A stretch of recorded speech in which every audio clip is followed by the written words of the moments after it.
Assalamualaikum warahmatullahi wabarakatuh. Apa kabar Kak Siti? Dalam pandangan kami sebagai saudara-saudara laki-laki dari Kak Siti Rafda, beliau ini adalah sebagai panutan dalam keluarga kami, sebagai pengganti sosok ibu kami, di mana setelah ibu kami berpulang ke rahmatullah, beliau ini adalah seorang kakak yang tertua, seorang kakak wanita tertua dalam keluarga kami. Beliau sangat gigih dalam pendiriannya, sukses dalam karirnya, dalam keluarganya, di dalam perjalanan hidupnya. Suaminya berpulang meninggal, sehingga beliau berperan sebagai seorang ibu sekaligus sebagai seorang ayah dalam mendidik 4 orang anaknya. Yang saat ini semua anaknya sukses dan sudah ada yang berkeluarga. Semua itu berkat kerja keras, usaha dan doa dari Kak Siti ini. Dan beliau, atas peran beliau, kami sebagai saudara banyak yang mengikuti langkah-langkah beliau, dan atas bantuan dan dorongan moral maupun material kami juga bisa seperti sekarang ini. Nah, saya secara pribadi bisa berada di sini sekarang, bisa seperti ini, itu lebih besar peran dari Kak Siti ini. Tanpa beliau saya mungkin tidak berada di Bali saat ini, dan tidak seperti saat ini. Saya menjadi seorang sarjana, bisa selesaikan kuliah saya di Fakultas Teknik Sipil dan menjadi seorang master di bidang hukum. Nah, semua ini atas berkat bantuan dan peran kakak saya, Siti Rafda. Semoga harapan kami ke depan, saudara kami ini, Kak Siti Rafda, diberikan kesehatan lahir dan batin oleh Allah Subhanahu wa Ta'ala, dan selalu tetap dilindungi oleh Allah Subhanahu wa Ta'ala dalam hidup dan kehidupannya ke depan, dalam keluarganya, anak-anaknya, selalu diberikan kesehatan dan kesejahteraan lahir dan batin. Demikian, sukses selalu Kak Siti. Allah selalu beserta Kak Siti dan keluarga. Tetaplah menjadi panutan bagi keluarga dan bagi masyarakat pada umumnya. Wassalamualaikum warahmatullahi wabarakatuh.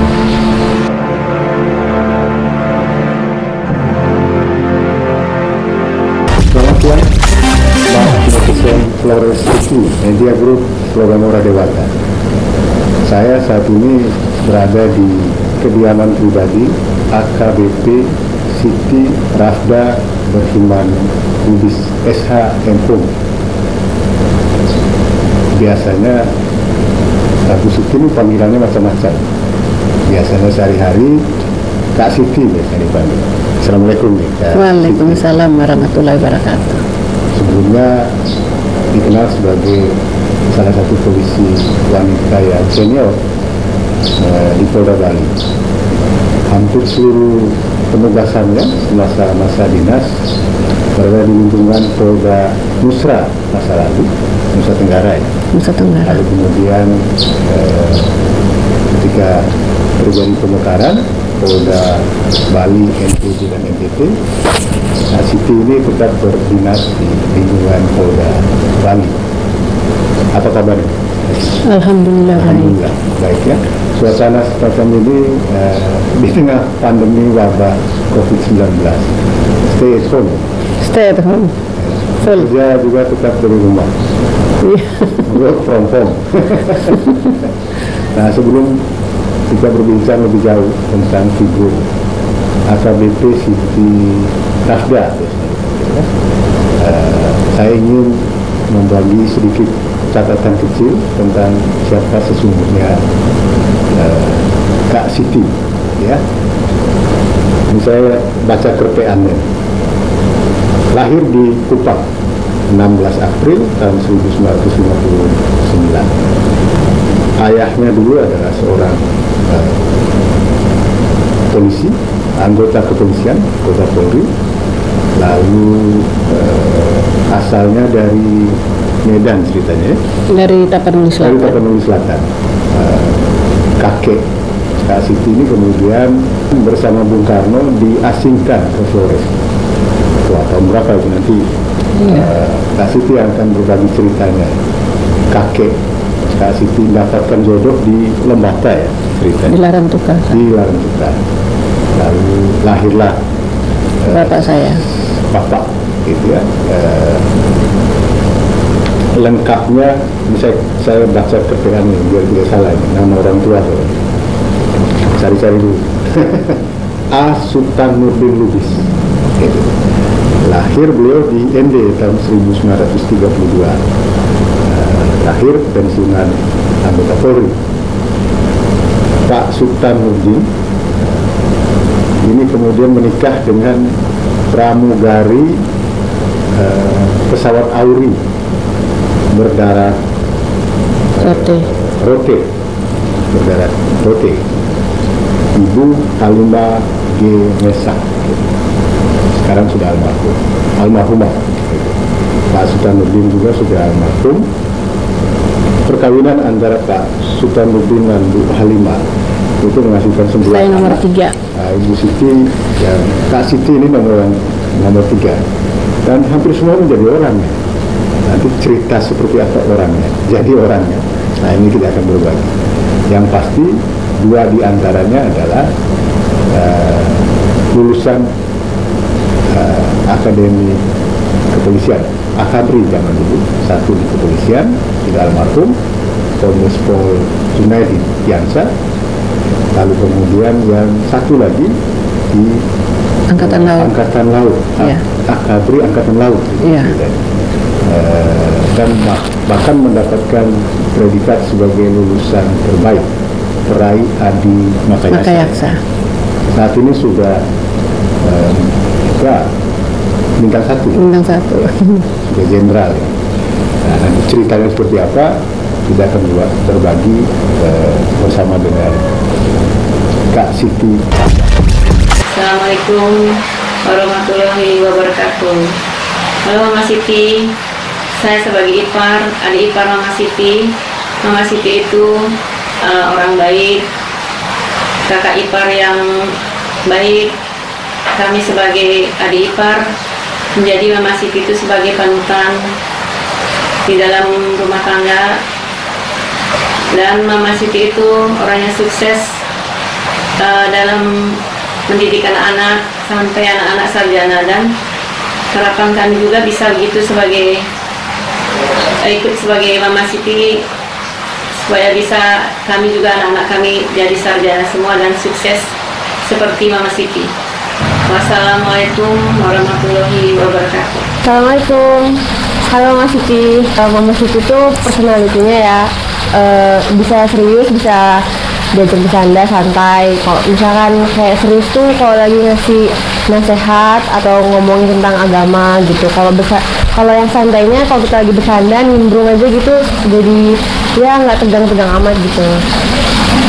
Harapan untuk Mama Siti semoga selalu menjadi ibu yang tegas sama anaknya, terus bisa menuntun anak-anaknya ke jalan yang baik, jadi tulang punggung buat keluarga yang sayang selalu sama keluarga. Assalamualaikum warahmatullahi wabarakatuh. Kakek saya berasal dari Tapanuli Selatan. Kakek saya Sultan Nurdin Lubis. Beliau itu bersaudara 9 orang. Beliau sendiri adalah anak laki-laki satu-satunya. Merantau ke Jakarta. Singkat cerita, beliau di Jakarta sekolah, tamat jadi insinyur. Terus beliau bersama Pak Karno diasingkan ke Pulau Flores, tepatnya di kota ND. Beliau yang membangun jalan Trans Flores, yaitu dari Larantuka sampai ke Bejawa. Setelah Pak Soekarno kembali ke Jakarta, kakek saya menikah dengan nenek saya yang asalnya dari Larantuka. Yang menurut cerita masih ada keturunan dari Raja Larantuka. Setelah beliau kawin, bapak saya lahir di ND. Bapak saya Abdullah Sultan Nurdin Lubis. Beliau seorang polisi. Jadi setelah lahir bapak saya, kakek saya bersama nenek saya pindah ke Kupang. Bapak saya di Kupang, besar di Kupang, sampai masuk polisi di Kupang. Jadi singkat ceritanya, bapak saya setelah masuk polisi jadi Brimob di Polda Kupang. Jadi Kupang waktu itu masih jadi Polres, ya, Polres Kupang. Jadi Brimob di Penfui. Ketemulah mama saya dulu tuh pramugari Angkatan Udara. Tinggalnya di Bandung karena dulu kakek nenek saya adalah Angkatan Darat yang bertugas di Bandung di Cimahi.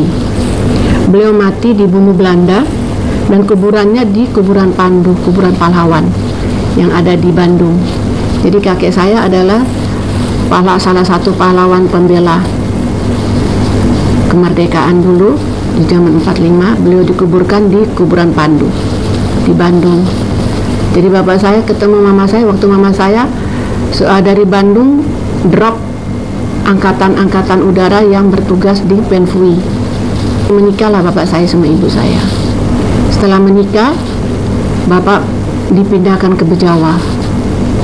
Saya lahir di Kupang 16 April 59. Jadi setelah bapak saya dipindahkan ke pindahkan ke Bejawa, kami semua ikut kecuali abang saya nomor 1 tinggal bersama kakek dan nenek saya. Sampai di Bejawa, bapak saya tugas di Bejawa, sampai pensiun di Bejawa, kami besar di Bejawa. Zaman itu masih zaman yang betul-betul zaman yang memprihatinkan. Jadi setelah bapak saya sebenarnya pensiunnya pensiun dini. Karena kita dengar waktu itu bapak saya karena orangnya keras. Bapak saya ada tiga orang. Bapak saya, satu lagi namanya Om Doko, satu lagi namanya Om Ismail. Beliau bertiga ini sama Kapolresnya dibilang orang-orang yang keras, polisi keras. Jadi bapak saya difitnah. Akhirnya bapak saya minta berhenti dengan hormat. Akhirnya bapak saya berhenti jadi polisi, pensiun. Mama saya mulai berjualan kue. Jadi kami kecil-kecil dididik sama orang tua saya mulai jualan kue keliling kota Bejawa. Jadi kami sebelum berangkat sekolah jualan kue dulu. Pagi-pagi sebelum subuh udah bangun. Bejawa waktu itu airnya masih sulit banget. Jadi kami jam 2 malam tuh nongkrong di depan masjid di belakang rumahnya Kapolres untuk antri untuk mendapatkan air ya. Jadi air dulu tuh Bejawa tuh luar biasa sulitnya. Kalau hujan kita turun ke kali baru dapat air. Jadi bapak saya waktu di Bejawa bawa mobil truk. Jadi biasanya anak-anak polisi diangkut bawa drum ke kali untuk ambil air. Jadi tugas kami itu sampai saya tamat SMA saya masih jualan kue keliling kota. Jualan kue keliling kota Bejawa. Jadi kehidupan kami itu setelah bapak saya pensiun, bapak saya mulai belajar kerja di sawah. Jadi sawahnya itu dari kota Bejawa itu jaraknya lumayan jauh, namanya Tangirambah, Soal ke sana ya. Itu di Soal, lewat ke Soal lagi namanya Tangirambah. Kebetulan di sana bapak saya buat sawah di sana. Jadi ibu saya yang jualan kue, bikin kue, kami jualan keliling. Jadi orang-orang Bejawa semua tuh kenal anaknya Om Berhiman tukang jual kue. Jadi kami setelah tamat, kami berangkat sekolah dengan biaya sendiri. Jadi orang tua kami betul-betul prihatin kehidupannya, tapi kami punya tekad. Kami harus bisa menjunjung tinggi orang tua kami. Jadi apapun yang terjadi, kami harus bangun. Jadi kami saudara bersaudara harus bahu-membahu. Jadi jadi orang harus bisa membiayai adik-adiknya. Jadi kebetulan saya setelah tamat saya ikut ke Bandung. Dari Bandung rencananya memasuk perawat, tapi karena sudah ditutup, saya sempat kuliah di sekretaris tahun, terus saya pulang Kupang. Karena mau pemilu saya pulang Kupang. Sampai di Kupang, kakak saya yang betul-betul paling berjasa yaitu mungkin pada tahu Pak Christian Funai. Dia orang yang berjasa sekali dalam hidup saya. Beliau yang menawarkan saya dan memberikan saya motivasi untuk bisa jadi polwan. Jadi saya masuk polwan dari Kupang. Saya dari Bandung, di Kupang saya baru 3 bulan, ada pembukaan Polwan, saya masuk Polwan. Alhamdulillah, mungkin ini udah jalannya saya lulus. Jadi dari sekian puluh orang yang daftar, cuma kami 11 orang aja yang lulus. Sampai kami diberangkatkan ke Denpasar, karena berkumpul seluruh waktu itu masih Nusra ya. Jadi masih tergabung antara Timor Leste, NTT sama NTB. Jadi pusatnya itu di Bali. Jadi saya pendidikannya ke Jakarta di Ciputat selama 1 tahun.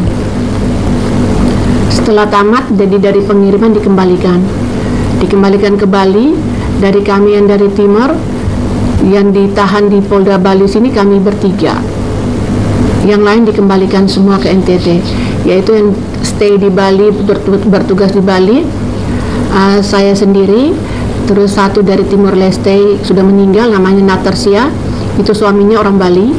Terus yang satu lagi Kompol Mentiwodo, yang sekarang juga baru pensiun. Jadi kami bertiga yang ditugaskan di Polda. Oh, 4 salah. Satu lagi yang dari Larantuga namanya Lucia Payung. Itu tugasnya di Tabanan. Beliau masih tugas. Mungkin tahun ini pensiun. Namanya Lucia Payung. Karena mungkin beliau tugas di daerah aja, jadi jarang kita ketemu. Jadi kami ada berempat yang tinggal di sini. Terus saya sendiri begitu tugas langsung di staf Sepri Kasdak. Waktu itu masih Kasdak ya, kepala staf daerah. Zamannya Pak Sawaludin almarhum. Jadi dari saya mulai bertugas di Bali sampai dengan tahun 2000 berapa ya, saya lupa. Itu saya bertugas sebagai di staf Sepri Kapolda, dari Kasdak sampai Sepri Kapolda. Saya pas Seprinya Kapolda Pak Hamdan Mansur. Setelah beliau pensiun jadi Kapolda, saya ditawarkan masuk ke bagian narkotika, reserse narkotika. Yang dulu reserse masih bergabung, cuma ada 2, reserse umum sama reserse narkotika. Jadi saya di reserse narkotika. Terus dari situ saya ikut tes, masuk CAPA. Alhamdulillah sekali aja tes saya lulus. Saya berangkat ikut pendidikan selama setahun di Ciputat. Setelah tamat dari Ciputat, saya kembali lagi ke Bali. Di sini saya ditawarin jadi Sepri Kapolda. Waktu itu Pak Amrin Sarofi almarhum. Jadi selama beliau bertugas ini saya jadi Seprinya beliau. Terus setelah beliau pensiun, saya dapat skep menjadi Kanit Laka Lantas Polda Bali. Waktu itu sudah jadi Polda Bali, saya jadi Kanit Laka Lantas Polres Badung. Yang mana pada saat itu untuk cewek menjabat sebagai kanit itu masih langka sekali. Jadi untuk Kanit Laka Lantas itu di Polda Bali saya yang pertama kali menjabat sebagai Kanit Laka. Padahal saya orang penakut, tapi alhamdulillah berkat dari Kanit Laka saya jadi pemberani. Dari situ saya mulai bertugas di Lantas selama hampir kurang lebih 4 tahun. Saya pindah ke Polda Bali lagi di bagian personalia. Dari bagian personalia, terus zamannya Pak Mangku Pastike, saya dipindahkan ke Intel, dipercayakan ke Intel. Jadi di Intel Polda Bali, saya bertugas hampir 5 tahun di Intel Polda Bali. Terus saya pindah ke Roops, bagian di Roops. Di Roops saya 2 tahun lebih. Terus pas Pak Kapoldanya Pak Arif Wahyunadi, saya pindah jadi KSPKT Polda Bali. SPKT itu baru. Jadi pertama kali jadi KSPKT itu adalah AKBP Ayu Saparini. SPKT ini diberdirikan oleh Pak Budi, Kapolda kami Pak Budi. Beliau SPKT itu pusat pelaporan ya, pusat pelaporan terpadu. Jadi semua kasus pengaduan masyarakat terpusat di situ, baru dipecahkan. Yang ini ke reserse, yang ini ke bagian yang sudah ada di kepolisian. Saya di situ hampir 3 tahun. Terus saya pindah ke Bitkum Polda Bali. Jabatan saya di Bitkum Polda Bali terakhir sebagai Kasubag Tikum. Setelah itu saya pensiun tahun 2017. 1 April 2017 saya pensiun.